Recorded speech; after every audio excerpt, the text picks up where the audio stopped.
Assalamualaikum warahmatullahi wabarakatuh. Perkenalkan, saya Destia Ingga Rafina dari kelas KP3A Keuangan Perbankan jurusan Akuntansi Politeknik Negeri Semarang. Pada kesempatan hari ini saya akan menjelaskan tentang salah satu bab yang terdapat dalam mata kuliah auditing, yaitu Audit Treasury and Forex Exchange. Saya akan membahas 4 pokok bahasan. Yang pertama adalah fungsi dan peran treasury, yang kedua proses kegiatan treasury, yang ketiga jenis-jenis transaksi, dan yang keempat adalah analisis resiko treasury and forex exchange. Indonesia pada umumnya istilah treasury seringkali hanya dihubungkan dengan perusahaan yang bergerak dalam industri perbankan. Padahal penggunaan istilah treasury sebenarnya bukan monopoli dari industri perbankan saja. Treasury sebenarnya adalah nama dari suatu unit kerja di dalam suatu organisasi atau perusahaan yang memiliki tanggung jawab dalam pengelolaan dana dari organisasi atau perusahaan itu sendiri. Treasury merupakan salah satu kegiatan inti dalam bank yang berfungsi dan bertanggung jawab untuk mengelola yang pertama risiko likuiditas, yang kedua risiko suku bunga, yang ketiga risiko nilai tukar, yang keempat risiko kredit dalam penempatan dana selain pada kredit dalam pembelian suatu berharga dan investasi, yang kelima risiko kepatuhan yang terkait dengan treasury, dan yang keenam adalah risiko operasional yang terkait dengan fungsi dan tugas dari treasury. Selanjutnya kita akan bahas fungsi dan peran treasury. Yang pertama, fungsi treasury itu sendiri terbagi menjadi dua. Yang pertama adalah manajemen likuiditas dan komersial atau profit center. Manajemen likuiditas bertugas untuk bertanggung jawab dalam memastikan bahwa bank selalu dalam kondisi liquid, di mana dana selalu tersedia untuk yang pertama adalah membayar kewajiban yang jatuh tempo pada pihak ketiga, yang kedua memenuhi kebutuhan bisnis termasuk pencairan kredit dan atau membayar biaya operasional, yang ketiga memenuhi ketentuan Bank Indonesia perihal kewajiban rasio giro wajib minimum. Untuk komersial atau profit center itu sendiri yaitu sebagai unit bisnis yang mencari keuntungan berupa yang pertama fee base dari transaksi jual beli valuta asing, yang kedua pendapatan bunga atau interest income dari transaksi pinjam meminjam uang dengan pelaku pasar uang lainnya. Memasuki ke peran treasury. Peran treasury yang pertama adalah membuat peramalan kas. Pegawai treasury yang bertugas untuk mengambil data yang telah dimasukkan oleh pegawai bagian akuntansi ke dalam sistem untuk kemudian mengaplikasikannya dan untuk menghasilkan perkiraan kas jangka pendek dan jangka panjang. Perkiraan dan semua komponen yang terdapat pada peramalan kas diperlukan untuk yang pertama adalah menentukan apakah perusahaan membutuhkan lebih banyak uang tunai. Jika itu terjadi, maka mereka bisa membuat rencana pendanaan, baik melalui penggunaan utang atau ekuitas. Yang kedua, membuat rencana investasi jika hasil ramalan surplus di mana ada kelebihan kas yang akan timbul. Untuk yang ketiga, yaitu membuat rencana operasi yang dapat melindungi nilai tukar mata uang dengan mata uang asing. Yang kedua, untuk melakukan tata kelola kas. Model kerja merupakan manajemen keuangan jangka pendek. Dengan menggabungkan informasi dalam perkiraan kas dan kegiatan model kerja manajemen, treasurer harus mampu menjamin ketersediaan dana yang cukup bagi kebutuhan operasional perusahaan. Peran yang ketiga yaitu melakukan tata kelola investasi. Ketika peramalan kas menunjukkan adanya kelebihan dana, maka staf treasury bertanggung jawab untuk menginvestasikannya dengan tepat dan benar. 3 tujuan utama dari peran ini adalah tingkat pengembalian investasi yang maksimal, kecocokan antara tanggal jatuh tempo investasi dengan proyeksi kebutuhan kas perusahaan, dan yang paling penting adalah tidak menginvestasikan dana pada risiko tinggi. Untuk peran yang keempat yaitu melakukan tata kelola risiko. Para treasurer juga bertanggung jawab untuk menciptakan strategi manajemen risiko dan menerapkan taktik hedging untuk melindungi perusahaan dari segala macam risiko keuangan, terutama sekali dalam rangka mengantisipasi keadaan di mana yang pertama suku bunga pasar membunga tinggi melebihi suku bunga obligasi perusahaan termasuk institusi lain. Yang kedua adalah posisi selisih kurs perusahaan juga berisiko jika kurs tiba-tiba memburuk. Untuk yang selanjutnya yaitu melakukan tata kelola modal kerja. Penggunaan utama dari kas perusahaan adalah untuk memenuhi kebutuhan modal kerja. Modal kerja merupakan komponen kunci dari peramalan kas. Tata kelola di wilayah ini antara lain melibatkan perubahan tingkat aktiva lancar dan kewajiban lancar sebagai respon atas pencapaian penjualan perusahaan. Lain daripada itu, Treasury juga mesti mampu memberikan masukan bagi manajemen tentang dampak perubahan kebijakan yang diusulkan pada tingkat modal kerja. Untuk selanjutnya yaitu menjaga hubungan baik dengan bank. Hubungan jangka panjang perusahaan dengan pihak bank bisa sangat bermanfaat pada suatu saat kelak perusahaan mengalami kesulitan keuangan. Untuk itu, Treasurer hendaknya sering bertemu dengan perwakilan dari setiap bank yang digunakan oleh perusahaan. Untuk yang terakhir yaitu penggalangan dana. Mempertahankan hubungan baik dengan komunitas investasi untuk tujuan penggalangan dana sangatlah penting.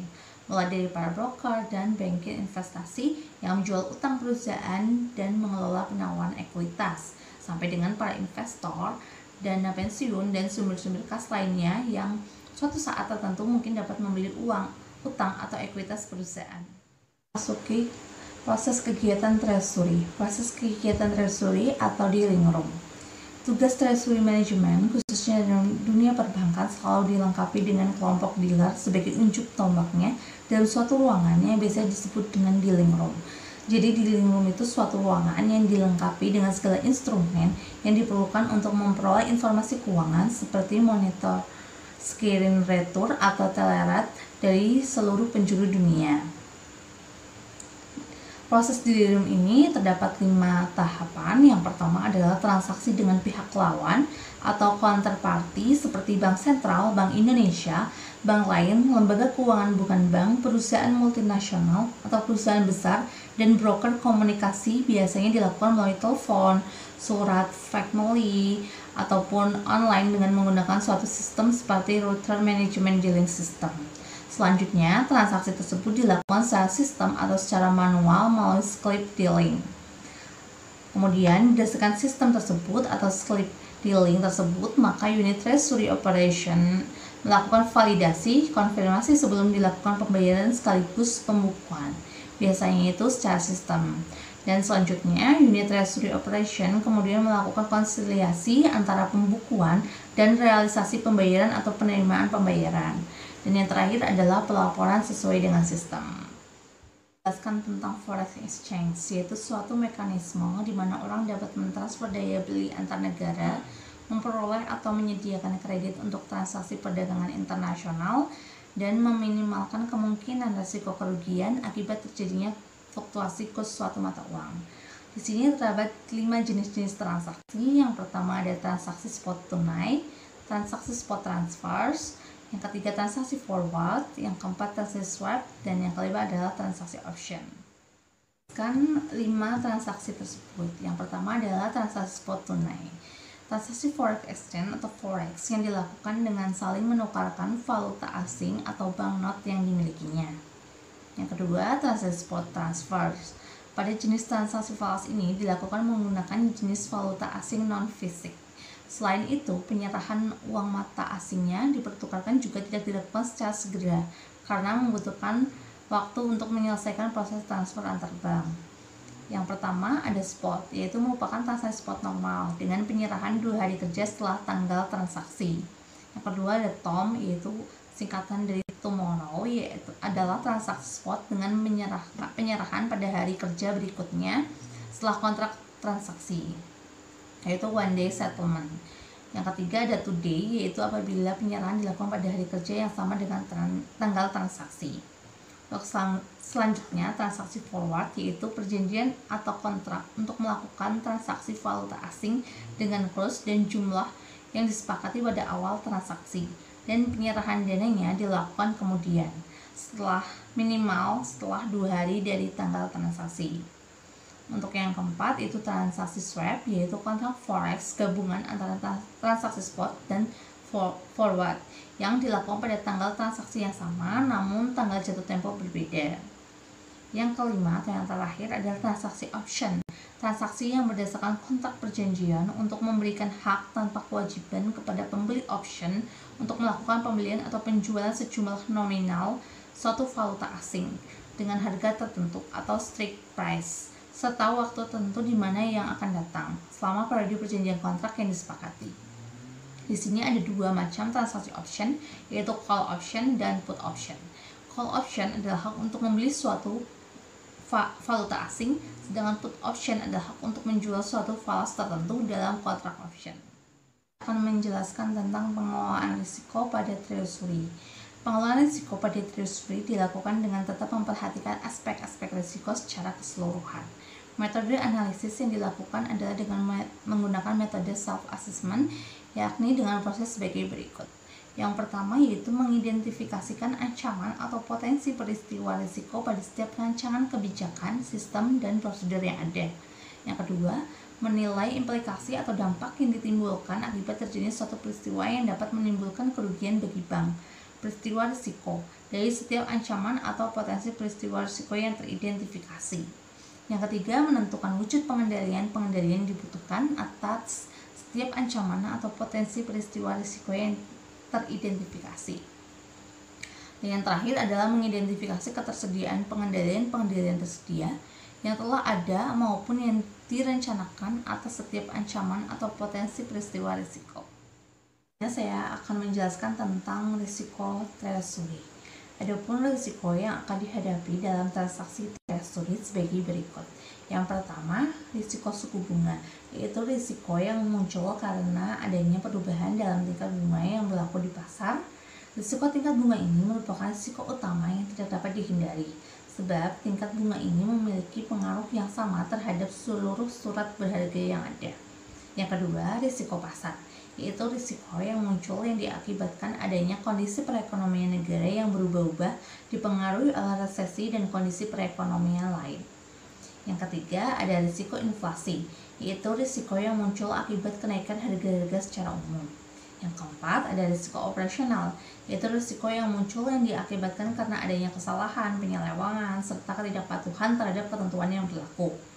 Yang selanjutnya, risiko kredit, yaitu risiko yang muncul diakibatkan karena adanya pihak lawan yang gagal memenuhi kewajibannya kepada bank sehingga mempengaruhi rentabilitas bank. Kemudian ada risiko likuiditas, yaitu risiko yang muncul yang diakibatkan karena adanya mismatch sehingga bank tidak dapat memenuhi kewajiban pembayaran likuiditas pada waktu yang ditetapkan. Kemudian ada risiko nilai tukar mata uang, yaitu risiko yang timbul karena adanya fluktuasi atau perubahan nilai tukar mata uang suatu negara dengan negara lain. Dan yang terakhir ada risiko negara, yaitu risiko yang timbul karena adanya kebijakan yang timbul dari pemerintah baik dari segi politik maupun ekonomi serta adanya perubahan-perubahan dalam deregulasi yang berlaku selama ini. Saya akan mempresentasikan tentang risiko treasury yang bersumber pada www.michaelperry.com. Menurut Michael Perry, risiko treasury itu terbagi menjadi dua, yaitu sisi internal maupun sisi eksternal. Di sisi internal terdapat risiko strategis internal, risiko operasional, dan risiko pelaporan internal. Untuk sisi eksternal terdapat risiko strategis eksternal, risiko kepatuhan, dan risiko pelaporan eksternal. Untuk risiko strategis internal diakibatkan oleh bisa kebijakan treasury, manajemen treasury, dan alokasi sumber daya. Sedangkan untuk risiko operasional terjadi karena pencurian, kerugian akibat kecelakaan, penipuan dan korupsi, ketidakefisienan dan pemborosan, dan keliruan dan kesalahan. Untuk risiko pelaporan internalnya terjadi akibat tidak cukupnya laporan, kegagalan dalam mengidentifikasi risiko, dan kegagalan mengidentifikasi peluang. Untuk risiko strategis eksternal terjadi akibat ekonomi dunia, arahan internasional, arahan kebijakan pemerintah. Sedangkan untuk risiko kepatuhan, uang tidak dapat dihabiskan untuk tujuan yang dimaksudkan, ketidakpatuhan pada hukum, sekaligus kegagalan sistem atau proses akuntansi. Dan untuk yang terakhir yaitu risiko pelaporan eksternal, itu diakibatkan oleh hukum atau standar pelaporan yang tidak memadai, laporan tertunda, maupun laporan tidak dapat diandalkan atau tidak akurat. Menjelaskan tentang contoh kasus treasury. Judul kasus tersebut adalah rugikan negara 177 miliar rupiah, pemimpin divisi treasury Bank Sumut ditahan. Dipublis pada 9 Desember 2019 pukul 21.23 oleh merdeka.com. Penyidik pidana khusus Kejati Sumut menahan pemimpin divisi treasury Bank Sumut Maulana Akhir Lubis pada Senin 9 Desember. Dia dikirim ke Rutan Tanjung Gusta, Medan setelah diperiksa sebagai tersangka kasus dugaan penyimpangan dalam pembelian surat berharga yang merugikan keuangan negara sebesar 177 miliar. Kepala Seksi Penerangan Hukum Kejati Sumut, Sumangga Siagian, mengatakan tim penyidik telah menemukan bukti permulaan yang cukup atas perbuatan melawan hukum yang dilakukan Maulana. Dari pemeriksaan saksi-saksi, ada dugaan penyimpangan dalam pembelian surat berharga medium times note milik PT Sun Prima Nusantara Pembiayaan oleh PT Bank Sumut tahun 2017 sampai 2018 yang diduga merugikan keuangan negara sebesar 177 miliar. Ucap Sumanggar. Perbuatan melawan hukum ini, kata Sumanggar, terjadi pada PT Bank Sumut melakukan investasi berupa pembelian MTN milik PT SNP pada tahun 2017 sampai 2018. Bank Sumut beralasan mengajukan pembelian surat berharga itu atas penawar MNC Sekuritas. Setelah mendapatkan penawaran, Bank Sumut melakukan divisi treasury melakukan pembelian tahap 1 sebesar 52 miliar pada 10 November 2017, tahap 2 dengan nilai 75 miliar pada 7 Maret 2018, dan tahap 3 sejumlah 50 miliar pada 11 April 2018. Sementara pada 2013 sampai dengan 2017, laba PT SNP terus mengalami penurunan, sedangkan modalnya terus bertambah. Meski begitu, Bank Sumut tetap membeli MNT perusahaan ini.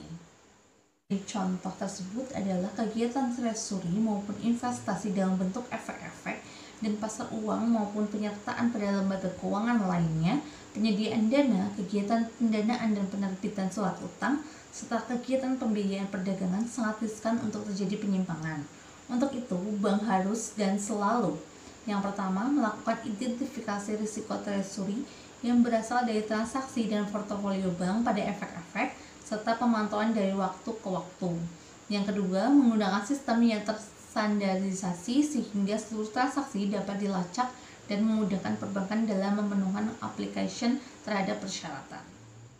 Daftar pustaka sebagai sumber dan referensi dari presentasi saya hari ini. Terima kasih untuk semuanya telah menonton presentasi saya hari ini, dan kurang lebihnya saya minta maaf. Semangat untuk semuanya. Wassalamualaikum warahmatullahi wabarakatuh.